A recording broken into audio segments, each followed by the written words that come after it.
There you go. Okay, now we're live. Holy cow. This is bad. This took a long time. Alright. I set it to auto start. Now, the problem is I put my magnet. Oh, this is embarrassing. Give me a second. I'm gonna go off camera for just a second.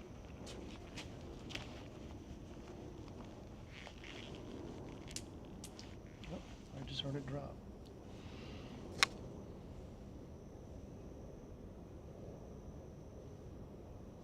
Here it is. I practically had to disrobe to get that. Okay, I'm gonna button my shirt back. Now I think we're live streaming now. Let me see. Yeah, here we go. Okay, I'm gonna tap on this and okay, great. I'm gonna turn this off. Oh, this is interesting. This is very interesting. I didn't know I could put that on there. Okay, hi everybody, MJ here. Just give me a second.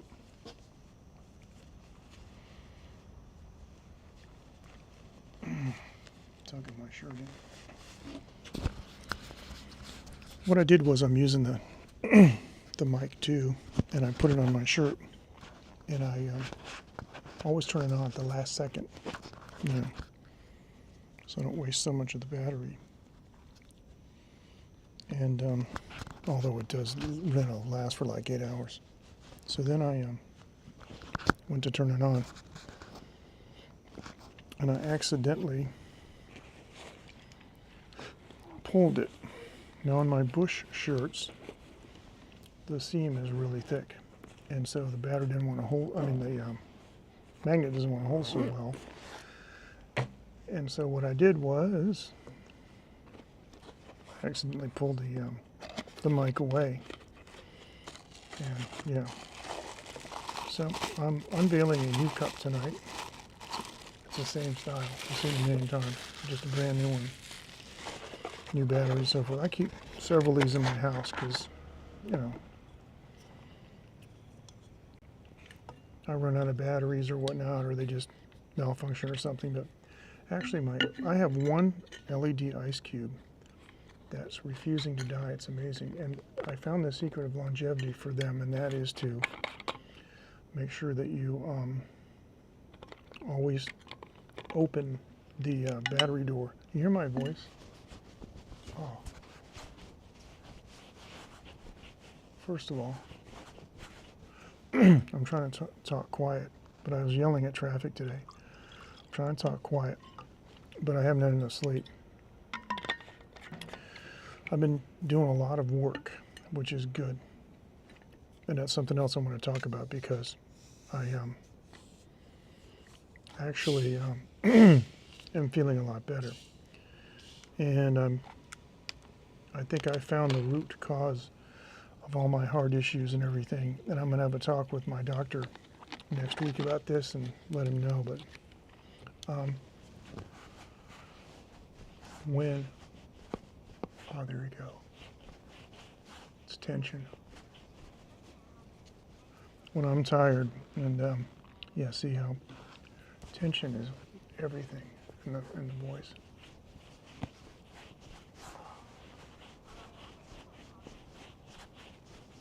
That's one way to get rid of it.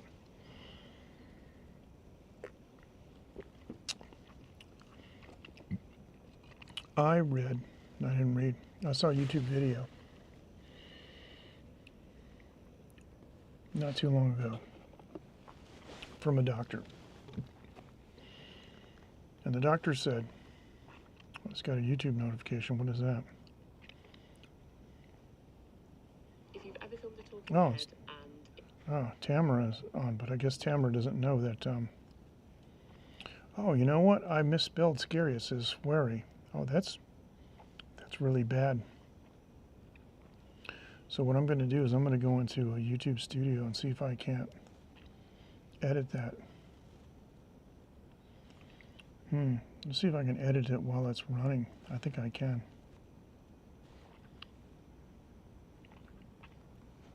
Scary. Done.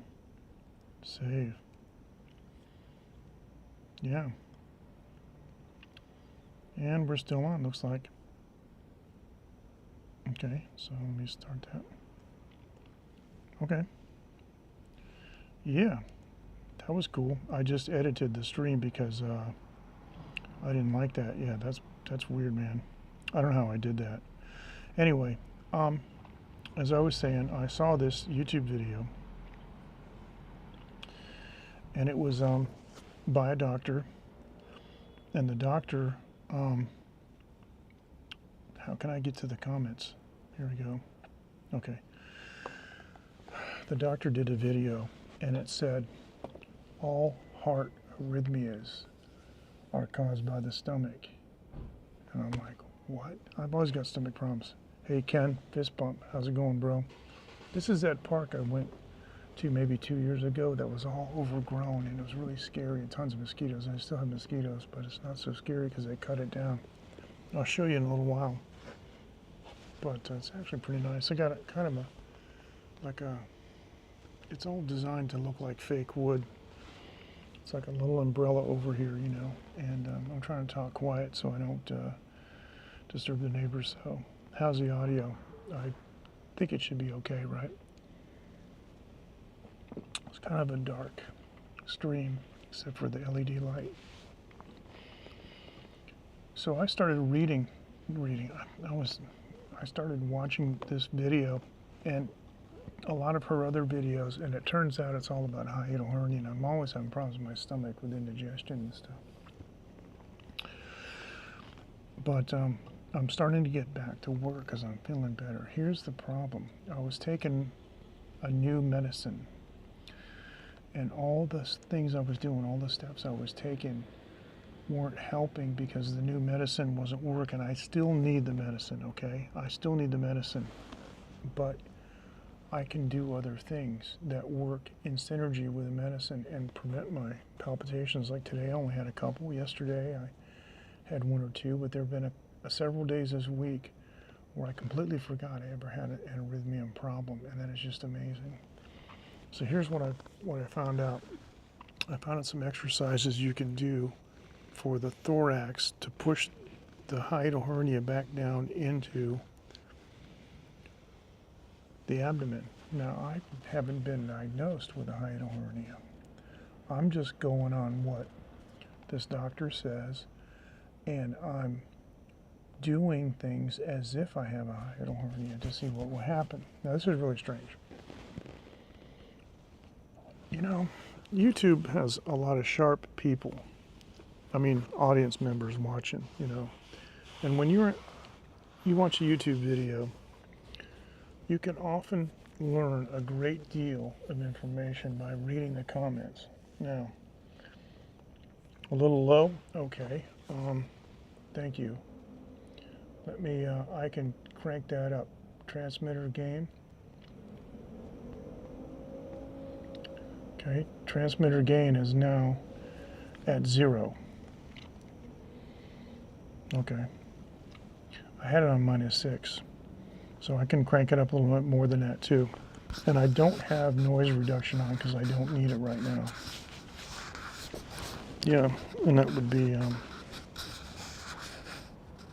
yeah, that button, I don't need it right now. Okay, it was -6, now it's at 0, so it should be better. Because I am talking low, for sure. So getting back to the anecdotal stuff, you know, I mean, so many people there's something like 114 million channels. How many billions of people are watching and making comments, right? So one guy says he has a hiatal hernia, and he takes a big glass of water, super big glass of water, and puts some water in his stomach, you know, for weight, and he jumps up and down. Another guy said he jumped on a trampoline 15 minutes every morning. Another guy said that he does heel drops, you know, where he raises his feet up on his toes and just boom. I've tried all those things. Now, let me tell you what happened when I tried them, because the doctor, I was very curious to see what the doctor said. The doctor replied to some of those things, and she said, those things usually don't work. But then she went on to say, if they work for you, that's good. And I'm like, you mean it's possible and there is something to this? So, about 2.5 weeks ago, I was going to take a nap in the afternoon, around 1 o'clock in the afternoon, 2 o'clock, something like that, right? And I laid down and I had PVCs, premature ventricular contractions, and heartbeats dropping about every 20 seconds, drop beat. You know, I'm not going to get to sleep. And my heart rate was high because when you have a lot of PVCs, your blood pressure goes down, and so the brain says, hey, the heart needs to pump faster, you know, to get the blood pressure up. So I got like 105, 110 pulse. It's pounding. I got drop beats. I'm not getting to sleep. And I had just read about this, these comments. So I got up, and in my bedroom I have an exercise bike, and okay, great, thanks. And it's on a pad, you know, one of those big rubber pads. You know what I'm talking about, when you buy a piece of exercise equipment. And I jumped up and down in that pad. I like ran in place. Now, when you're running in place, you can mitigate, you know, the shock, or you can bounce really, really hard. I bounced really hard on this rubbery thing. I laid down in bed and I was asleep in like 3 minutes. PVCs went away. Tachycardia went away. I was like, oh man, this is crazy.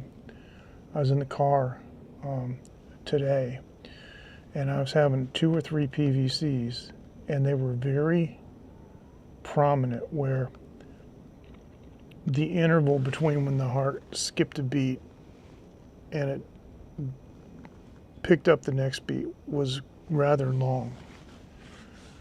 And I felt myself getting lightheaded. So I did a maneuver that I saw on another video where a guy said how to put your fingers on your rib cage on your left side and push down in a certain way, and if you have a hiatal hernia, it will push it down. And sure enough, man, I did that. And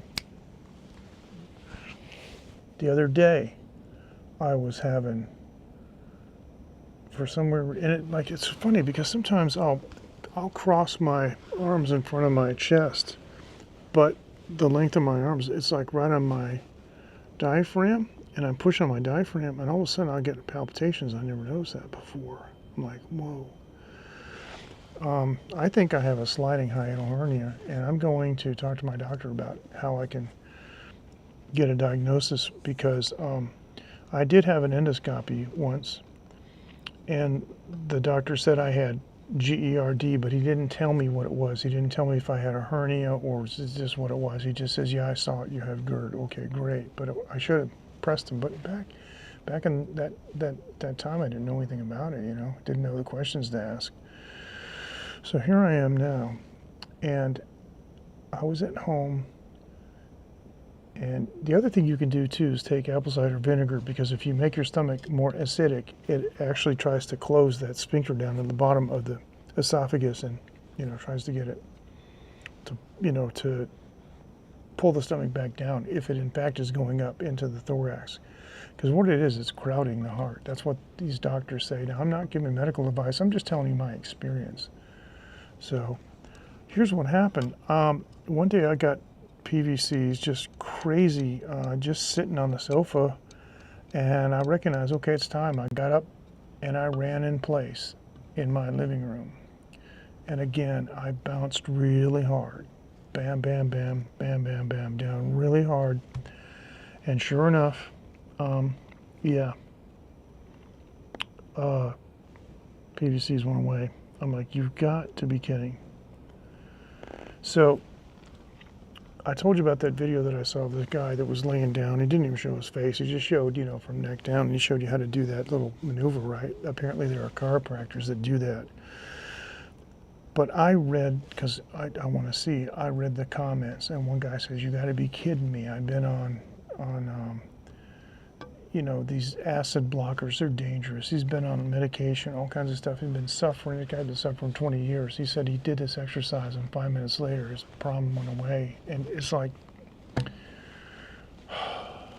just, you know, why don't people know this?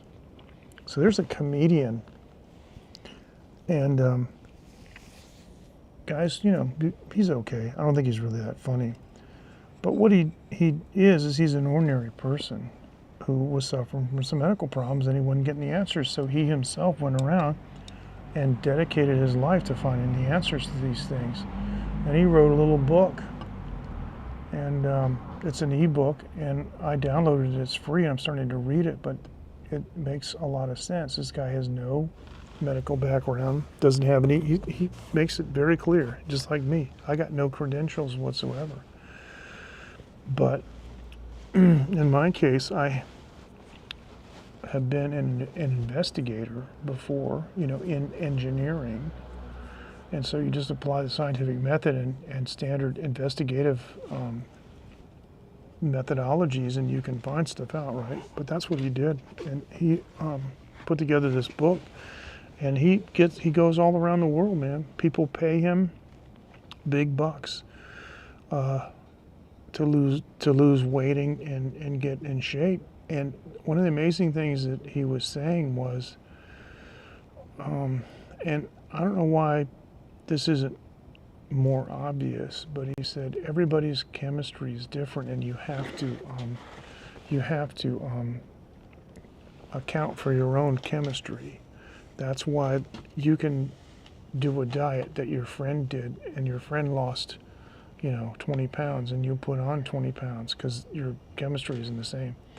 Another thing he said was that our liver, of course, is the organ in the body that is supposed to get rid of things. Now the kidneys filter, but the liver is literally supposed to get rid of, like, flush the stuff out, you know, whatever it is.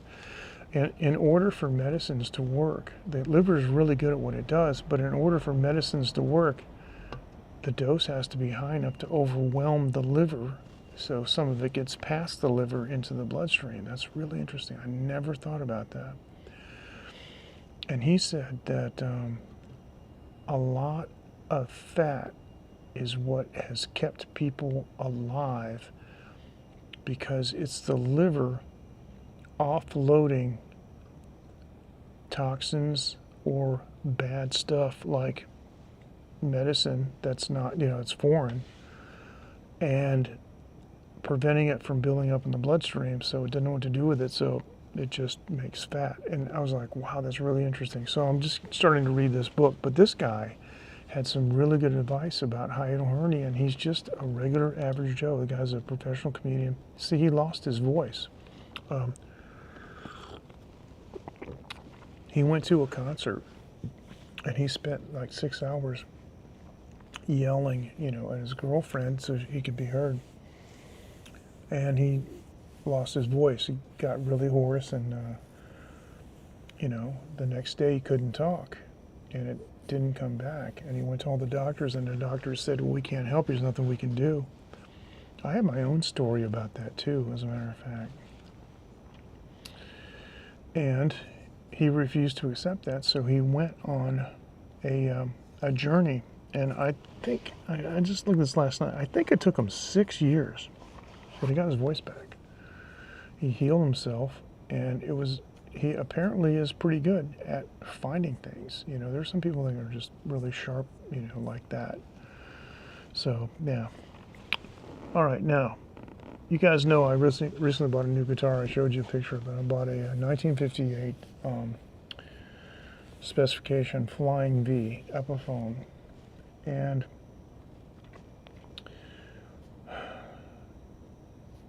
I changed the strings. And, of course, you know, when you first get a guitar, you're just, I mean, I was so unbelievably happy. This is a lifelong dream of mine to have that particular guitar, right? So I finally got one, made in China. It's pretty good. You know, the finish on it's amazing. Good evening, Dave. Fist bump. Good to see you, bro. The finish is absolutely amazing on it, right? And the thing is I played the guitar, you know, I've had it for a month, played it for a month now, and I was very overwhelmed with how it sounded because it's unbelievable, it's fantastic. But now that I've been playing it more, I realize there's a lot of issues with the frets. The frets are very buzzy. A lot of them are high. So what I did was I took all the strings off, and I got my neck gauge. You know, it's a straight edge with notches cut out in it for the frets, and I put it on the workbench with the neck rest. Use a gauge, adjusted the truss rod until it was as perfectly flat as I could get it. Then I taped up the fingerboard really good with masking tape, just completely, and a lot of the body too, and the pickups, because whenever you're going to do fret work, you know, it's metal, and even though it might not actually be all that much ferrous material in it, it will end up sticking on the pickups, and it's a pain in the neck to get off. So I have a beam sander. What I did was I used my fret rocker, and my fret rocker told me there were 15 frets that needed to be leveled. Now I could have used my crowning file, which I can use for leveling, and done them one at a time, but I decided to try using, I actually bought a fret leveling kit last year because I'm trying to acquire some guitar tools. And it's basically a channel, extruded channel that's got sandpaper stuck on it, you know, and there's the thin sides have higher grit, and the wide side has a much finer grit. And you know, I just ran it up and down. And what it is, you know, the fingerboard's curved, so you've got to kind of go like this, right, as you're doing it, up and down. And I got the frets like pretty darn flat. The rocker showed there's only a couple minor little defects, you know, but it was way better. But the problem is some of the frets in the middle got scary flat. And the thing is a guitar fret can't be flat. There has to be a single point of contact. And what it is you want the very tip top of the fret to be flat, but you want it mostly round. And now it's round, and there's a huge flat, and I'm just wondering if there's enough material now for me to crown it. I have a crowning file, but some of these frets after sand, and let me tell you, you know, I didn't do that much. I just, you know, I didn't press down. I just went like this really, you know, lightly to try to just take it off. I've done a little bit of that on one of my other guitars, and it worked really great. This one, I don't know. I'm starting to think too, the neck has a twist in it. I don't know. The worst thing that'll happen, the worst thing is I goofed it totally up. I don't have to put it in the shop and get somebody to refret it. No big deal. But the thing is my fret rocker shows that everything is in order. It's just that some of the frets are really, I mean, I sanded them down really flat. But I made sure that the neck was flat before I did anything. So I don't know. I got really bleary-eyed, and I got to take a break. But looking at it under magnification, one end of the fret might be round, and it goes flat, and then it goes round again. So I got to see what I can do, and I might have to manually use like a triangle file and manually like round that over, which will be a real pain in the neck. But what's the company? Music Nomad? They came out with a new tool. I tried to get it. They're out of stock until March 27th.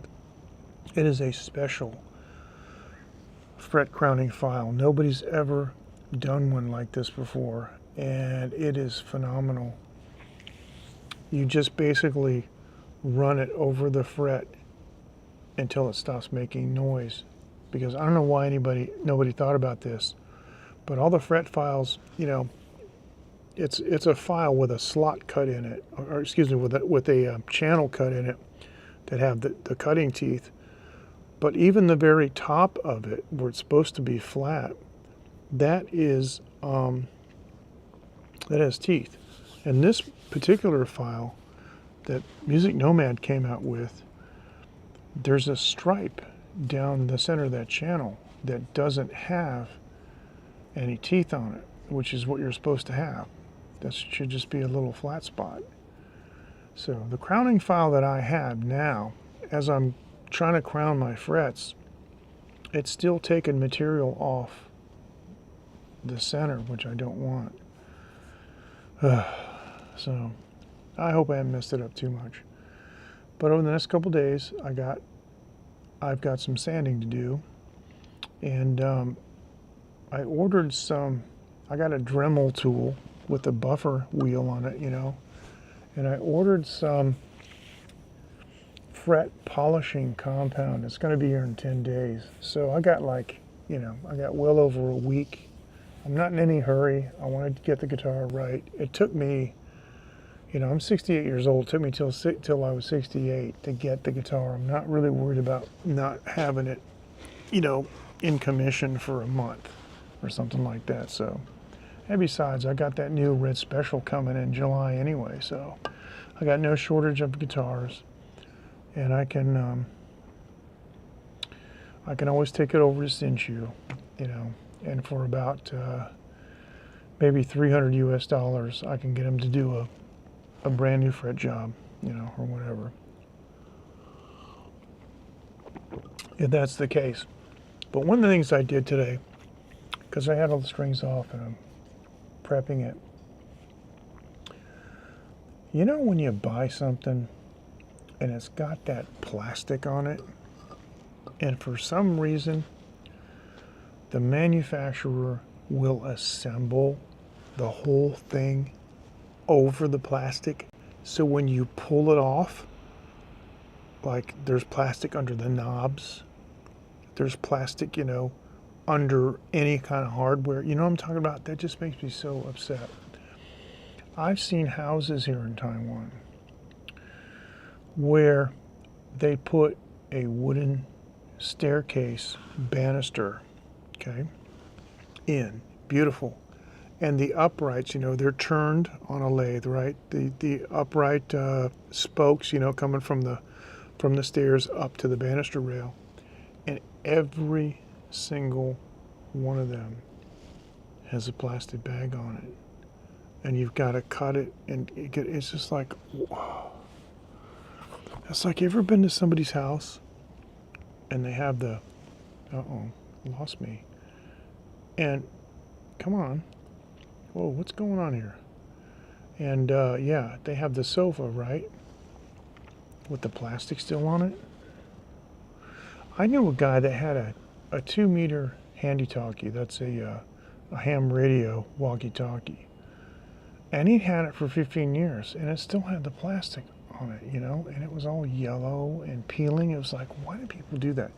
So I took time today to take all the hardware off that V and pull the residual plastic. There are 3 knobs, 2 volumes and 1 tone. I had to take the knob off. I had to take the nut off the control and the pointer and the washer and everything, and even the input jack. It was ridiculous. So I did take time to do that today. You know what I'm going to do? This is ridiculous. No more face tracking, because it's not reliable right now. Now let me show you this, okay? This is a park here, and it used to be really scary. You guys may remember this. This isn't like monkey bars for exercising. This is actually a trellis. And it was completely overgrown with vines. And it was scary because the grass was super high, but now you can see it looks really nice. It's actually very nice. They trimmed the bushes back, and they do have like some swings over here and little, toys for the kids to play on. Now this is, that's a walkway that goes into the building. And over here is another walkway with a trellis. Now you can see there's some plants up there growing on top. Here, let me do this. There's some plants up there that are growing on top. And yeah, so you can see that that's a trellis, right?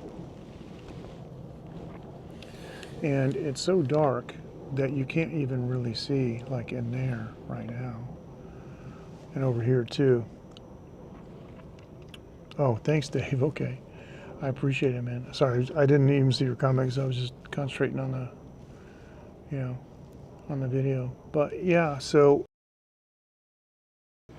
hear how quiet it is? I don't even have the noise reduction on. And the place where I usually live stream in the park is like over there. We could walk over there. I got my bike, but so yeah. Dave, before you came in, I was telling everybody that I discovered through YouTube that the source of my problems, like my heart problems and stuff, is all in the stomach. And I didn't make this up, but there's a doctor that has a video that actually says that heart arrhythmias, like all heart arrhythmias, are stomach related. And it's been flooring me, right? I just can't believe it after all these years. And earlier on, you can go back and look at it later, but earlier on I was talking about how I was reading anecdotal comments, and YouTube comments, man, are amazing. I mean, how many people look at a video and first thing to do is to go to the comments, man, and that's me, man. In fact, I like watching YouTube videos in portrait mode, just like in the live stream, so I can read the comments while I'm watching and listening, to the live stream, and I do that on my PC too. I will have, the video minimized, and I also use YouTube Enhancer. So if I scroll down, it puts the video in a little box. And so there were so many people that were saying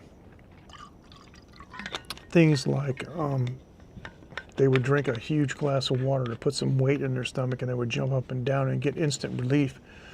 And I tried that, and it worked for me. And that guy that I was telling you about a little earlier, who was a comedian, he said that he himself does that. It's amazing. So what I'm going to do is I'm going to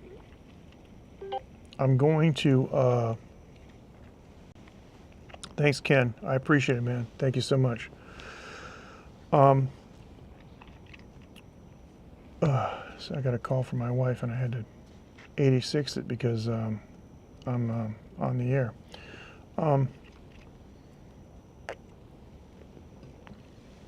Anyway, I'm going to have a talk with my doctor next week. I'm going to tell him everything that I learned, and I just can't believe it's that easy. But the guy that had the video, that just, the granddaddy of them all, he's just kind of laying back, no head in the video, black shirt, and he takes his fingers and he says, I'm going to show you how to manipulate your hiatal hernia. And I'm watching it like this. I'm going like, okay. And, he finds the solar plexus and, the rib cage. He goes down the left and down. So, all right, guys. Looks like I'm going to have to sign off because my wife needs to talk with me. And that's just how it is. So you guys take care. And I'm sorry, but yeah, I'll see you later in the week. So thanks so much for joining. We're going to end the live stream now. And have a good day. Have a good evening, morning, afternoon, wherever you are. Take care. Thanks now. Bye-bye.